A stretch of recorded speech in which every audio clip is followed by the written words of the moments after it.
increasingly questioning whether Discord is still the best place to run their communities, especially with growing concerns around privacy, verification systems, and platform policies.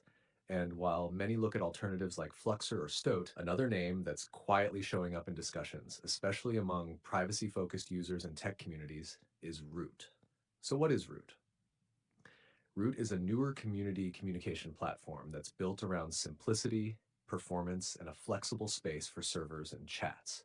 It looks familiar if you've ever used Discord before. You'll see server lists, chat channels, member lists, and direct messaging. But the vibe is lighter, more minimalistic, and less cluttered with corporate features.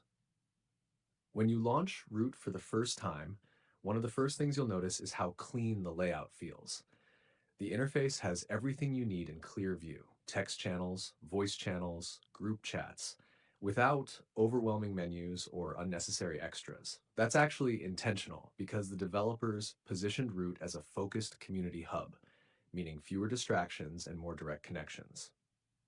Just like any community platform, Root lets you set up group chats, create multiple servers for different topics, and customize roles for members. You'll find moderation tools that let you control who speaks where, manage permissions for members, and keep channels organized. It doesn't yet have the vast bot ecosystem that Discord offers, but it does give you the essential tools for managing active groups. One of the reasons people are talking about Root is performance. Because it's built without the heavier bloat that large platforms sometimes carry, Root feels faster on older machines and more responsive during calls or group chats. Voice channels and calls generally connect quickly, and switching between chats feels almost instantaneous compared to some mainstream apps. Privacy also plays a role here.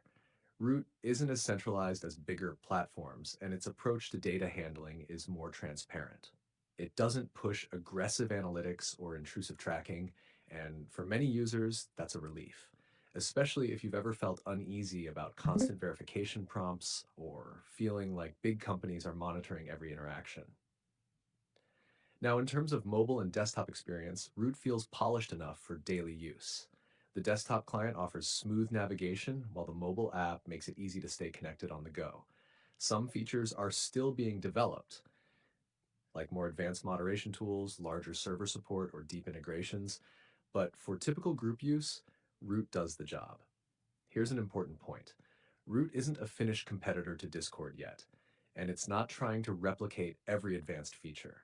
It's trying to do one thing well: give communities a faster, simpler, and less intrusive space to communicate. For users who care about performance, clarity, or a lightweight experience without needless complexity, that's exactly the kind of platform they want right now. So, if you're tired of strict verification systems, privacy questions, or if you just want to try something that feels more responsive and straightforward, giving Root a shot makes sense. Try migrating a small part of your community there, or start a test server to see how it fits your style. Many users find that they keep Discord for larger groups, but use Root for smaller privacy-focused gatherings, kind of like a parallel space that feels more personal and less corporate. Root is not perfect, and it's not yet the all-in replacement for a platform with millions of users and extensive integrations, but it's building momentum, and it is definitely one of the strongest alternatives that people are paying attention to right now. If you're thinking about leaving Discord or just exploring backup platforms, Root is one you should definitely test for yourself. It might not replace Discord for you, but it can become a valuable part of your community toolkit. If you want, I can